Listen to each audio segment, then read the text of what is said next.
Blog Talk Radio. Following ingredients include a look behind the scenes. Cook uncovered until hot. Add grooves to taste. I would like, if I may, to take you on a strange journey. Once upon a time, there was a little girl. The accident was over a year ago. A second woman has been elected president. A 12th planet has been named in the solar system. The last wild polar bear has died. I slept through it all. I was here for my waking. He called it a beginning. He said it was good. I think he may have thought that anything I did was good.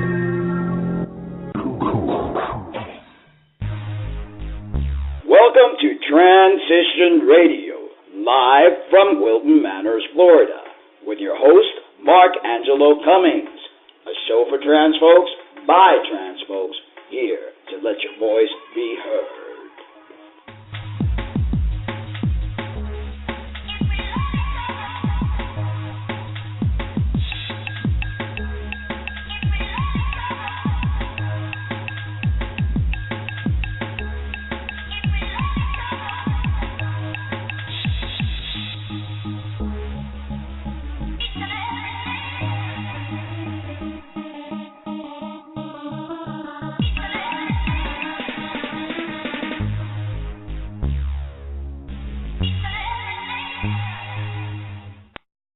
Well, good evening and welcome to Transition Radio. My name is Mark Angelo Cummings, your host, and tonight I have Katie Leone, which is pronounced Leone, like a good Italian. She was born Keith Leonard and raised in New York City by her loving aunt, Rosalie Miliano. But before I bring her on, I want to thank my sponsor, thebreastforumstore.com. They have everything you could possibly need for your cross-dressing and transgender needs. Visit their website and tell them Mark Angelo from Transition Radio sent you. Katie attended high school in Dunedin, Florida, where she was heavily active in the church youth group and competed in wrestling. She graduated college with a degree in early childhood growth and learning and was a two-time nationals champion as a heavyweight wrestler. She also is undefeated in Greco-Roman wrestling, winning both the Coca-Cola International in Guatemala and the Pat Shaw Invitational in Honduras. Katie has worked in many professions, including a stockbroker, a teacher, a preacher, and was on the board of directors of a local charity in Florida that helped inmates transition from prison to mainstream society. The author of 12 books, Katie's work is twofold. The first is to entertain, but the other is to educate. Deviating from common themes in transgender literature, Katie focuses on the psychosocial aspects of transgender characters while telling true to life stories. There are common themes of acceptance running through her books, but she rarely puts some characters through the ringer as they attempt to discover who they are. The most popular novels are the God Bless the Child series, which, though it has controversial endings, is highly praised, and Wrestling Against Myself, which shows you how Christianity and transsexuality needs to be opposed to each other. Her one academic work, The Transsexual and the Cross, debunks the myth exposed by the conservative Christian right that transsexuality is a sin by taking a look at the Bible verses often quoted and putting them in their correct interpretation and historical content. She's currently working on her 13th novel, The Unreachable, and has plans for a Christian guide to transitioning. She's also heavily active on several of the transgender websites, most notably Pig Closet. And now, welcome to my show, Katie. Katie, are you there? Yes, I'm here. So glad you were able to join me. And amazing, 12 books going on number 13. It's a lot of... been a quite ride. Say that again, I'm sorry? I said that it's been quite a ride. I can imagine. And I'm sure every single one of them is as great as the other, and different varieties and educational things that we need to have in our society so that people can finally learn what and who we're all about. So let me start with the Q&A, and hopefully if anyone out there wants to call 646-716-6895 to ask Katie any questions. And actually, I didn't even open up. I don't think I opened up the chat, but I'm going to go ahead and open up now. If anybody wants to join us in chat, you're welcome to join us and actually ask any questions as we go along, and I'll be checking back and forth from the switchboard to the chat lines. Okay, so Katie, how long have you been writing, and what got you started with trans novels? Well, I started writing way back in the third grade. I had a very encouraging teacher who would let me read my stories in front of the class, and I guess that praise and that recognition that I got really got me started with the love of writing. I started writing transgender fiction back in 1999. I was going around the websites and looking for some good stories to read, as I'm known to do, and I noticed that a lot of the stories that I found kind of went through the same motif of just dressing up and kind of having characters play a role as if they were an actor or an actress, and that really wasn't what I was looking for. But instead of complaining or suggesting that other people write what I wanted to read, I decided to write my own stories. The first story that I ever published online, which was on a site called Fiction Mania, which is still active today, was called The Wishing Blanket, and the response that I got was very encouraging. People were telling me that this wasn't the type of literature that they were used to reading, but that they enjoyed it. So with that kind of encouragement, I started writing longer and longer works, and it just kind of built up from there because everyone likes to receive praise, and I'm not immune to that. So I continued writing on the websites, and I still contribute even to this day. And that's an awesome attitude. Instead of complaining about something, creating a solution. If we all did that, I think our world would be a better place. You don't like something, then fix it. You went ahead, you wanted to read something with a different motif or a different style, and you went ahead and did it. So that's awesome. Wrestling. Now, that is amazing. Tell us a little bit about the time in your life and how did you decide to embark on your trans journey. But first, let's go with wrestling. What got you into wrestling? Well, back in 1990, I had moved from New York City down to Florida. Now, in New York City, the selection of sports that you're able to participate in is pretty limited to basketball and baseball, and I wasn't really good at either of those. But when I moved down to Florida, the very first day that I entered school, the wrestling coach saw me, and they were needing a heavyweight, and I fit that bill, and he asked me to join the team. The only knowledge I had of wrestling at that moment was the stuff that I watched on TV, but I thought, hey, why not? This could be fun. I could get myself a Letterman's jacket, and I could be part of a team and kind of fit into a school where I didn't know anybody. So I started out on that journey, basically so I could meet people and have that social interaction. At the beginning, I wasn't very good. I didn't even have a pair of wrestling shoes. I didn't know they even made shoes for wrestling. But I continued to work at it. I continued to go to practices and try to improve as much as I could each day. And eventually, I wound up being very good. But I was a little bit different than most of the other athletes that were around me, where they were ultra competitive and just kind of had that me against you attitude. I was really friendly with a lot of people that I wrestled against. You know, of course, on the mat, they were my opponent, but you could see me before and after meets sitting down and talking with them just like we were old friends. So I viewed the competition not so much as I need to destroy you because I'm better than you, but just kind of like a friendly game. And that kind of gave me a love for the sport and a love for competing, and I just kept improving and kept going on to the next level until I made my way to the international stage. Unfortunately, while I was looking forward to maybe making the 92 Olympic team, I wound up getting hurt and was unable to compete anymore. But I was, I still kept that love of that sport. still within me. I still watch it whenever I can when real wrestling shows up on TV. Again, another memorable type of characteristic. You had no clue about it. You decided, heck, why not? Let me try it, and you became the best that you could be. So definitely very admirable.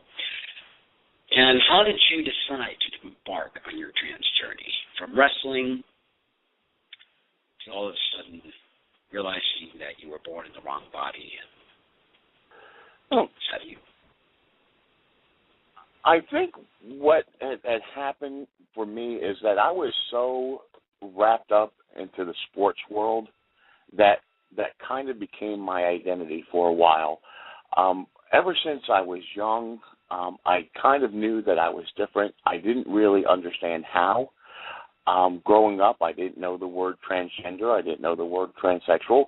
I didn't know that you can be the other gender. I just figured that, hey, this is the way that God made you, and this is the hand that you're dealt, and you should play out your hand the best you can.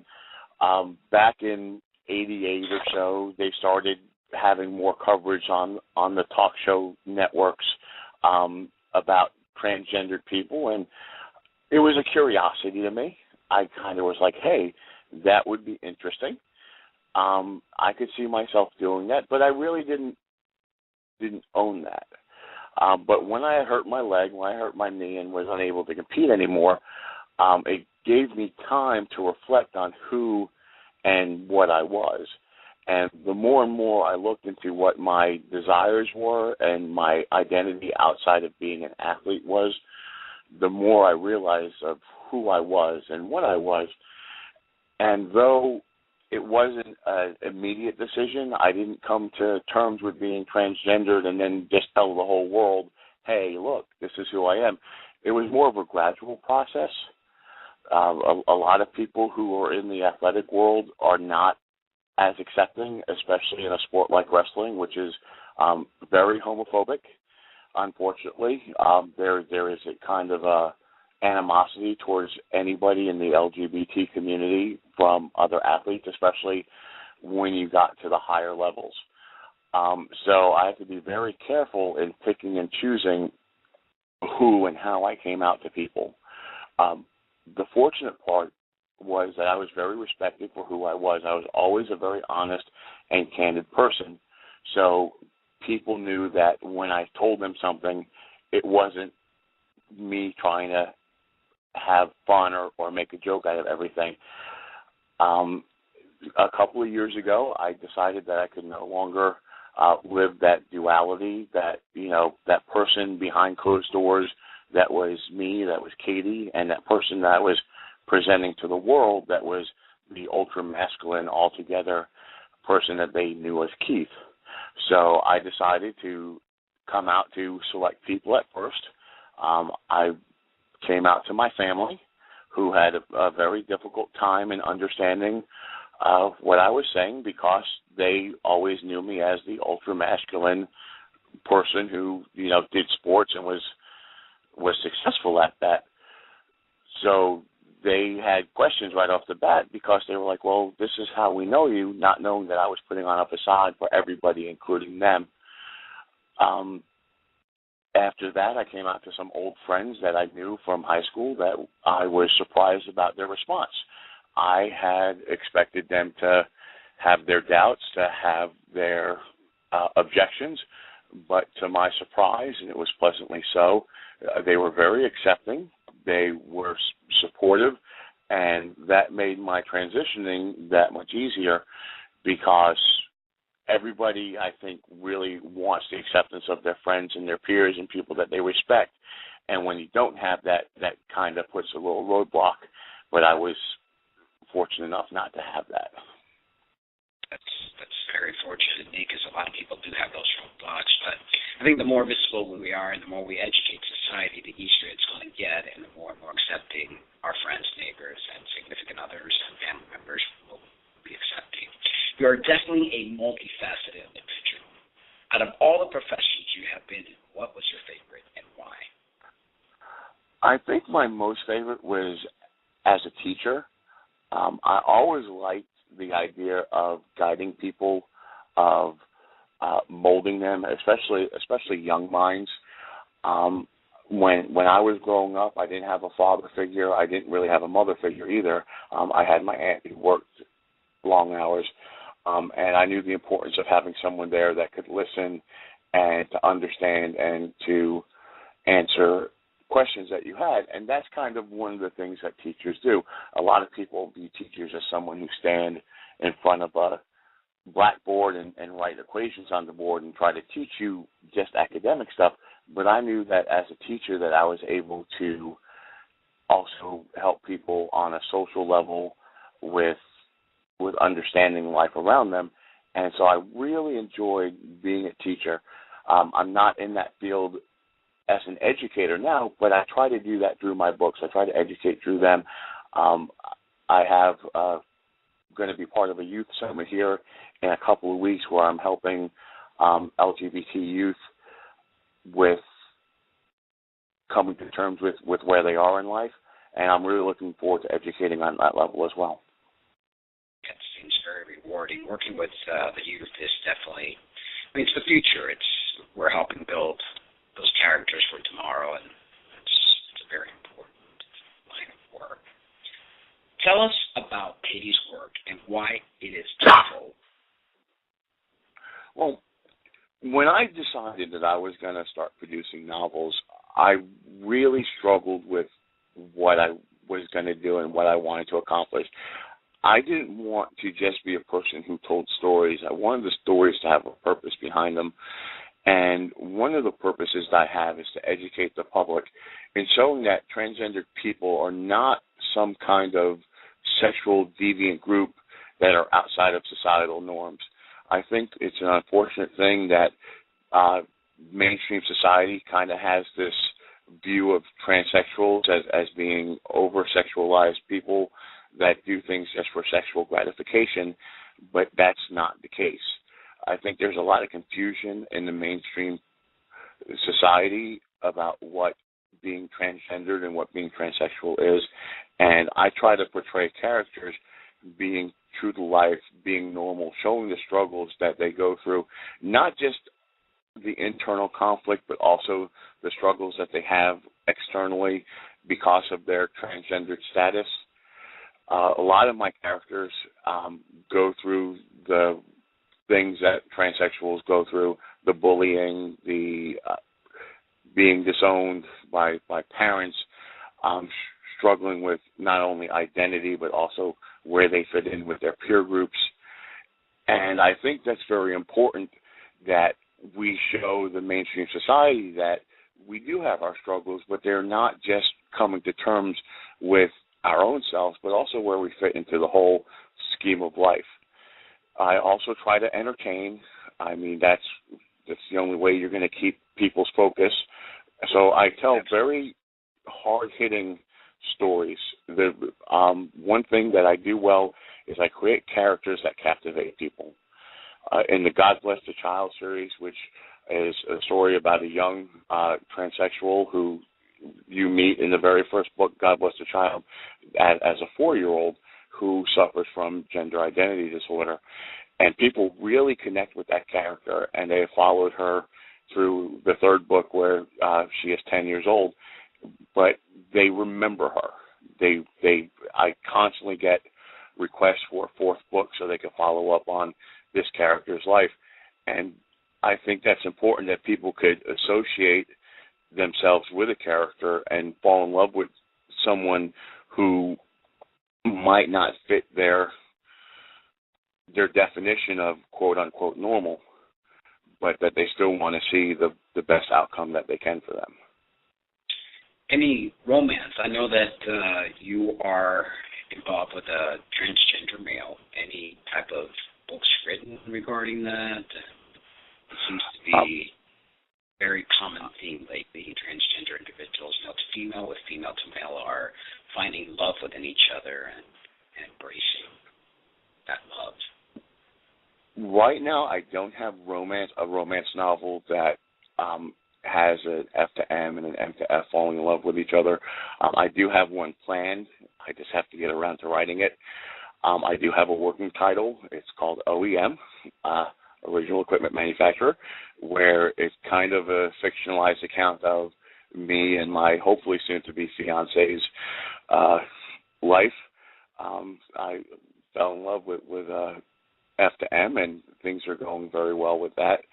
The only romance that I do have in one of my books would be in Wrestling Against Myself, where the star athlete actually falls in love with a transsexual M to F, and it shows their struggles trying to find acceptance in the school that they're at.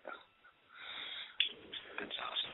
So why does Christianity and transsexuality need to be opposed? Well, the thing is they don't need to be opposed. I think that there's, I think that there is a resistance from the extreme far right to something that doesn't fit into their view with how they see the world running, that doesn't actually meet up with the way that God designed things. I think a lot of it is the misinformation that they have. I think that they look at a couple of verses and they try to run with them without really taking a look at what the verses really say. And that's unfortunate. I think the thing that's going to help the most, especially when dealing with the extreme Christian right, is that they learn of the individual stories. It's very easy to paint a wide brush and vilify a people as a whole.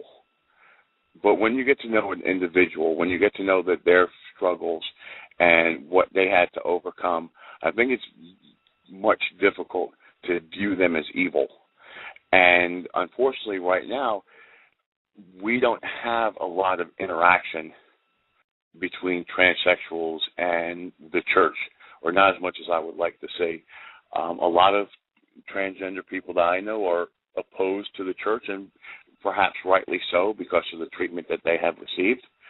But I think it comes down to the point where the more that we normalize what we're going through, the more that the Christian right sees that we're not some kind of fringe group that are doing something just for kicks, just because we get some personal gratification about it.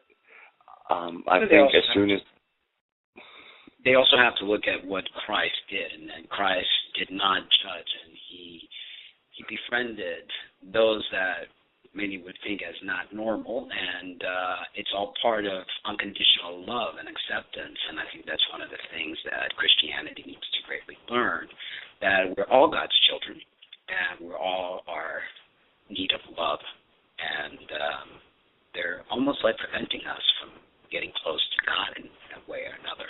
I mean, my views. Yes. Well, and I think it's also important for the transgender community to also, and like to not to paint a wide brush against Christianity. There are Christians out there who are very accepting of the transgender community. I belong to a wonderful church, Faith UCC in Bradenton, that I go to every Sunday. That is an open and affirming church. The pastor there, Pastor Brian, is very understanding, very open, very friendly towards me. We've gone out for dinner on several occasions, both he and I and Felix. He has been very accepting of my choices in life. I'm welcome in the church. I've never been looked down upon. I've never been avoided. So there are people who are Christians who are not opposed. So just as we don't want the Christian community to paint a broad brush against us, I think it's important that transsexuals and transgender do the same thing in turn, that we don't view every Christian as the quote-unquote enemy. It's going to be a healing process because there's been years and years of badgering and things of that nature. But I believe in the long run that healing will take place and that we will all be able to get along and have the common grounds of praising the highest one and loving one another. That's the key. And I think we are heading towards that eventually, which is an important step. You have a book called The Transsexual and the Cross, and I think that sounds very interesting. Give us a brief We've got 5 minutes left of the show, and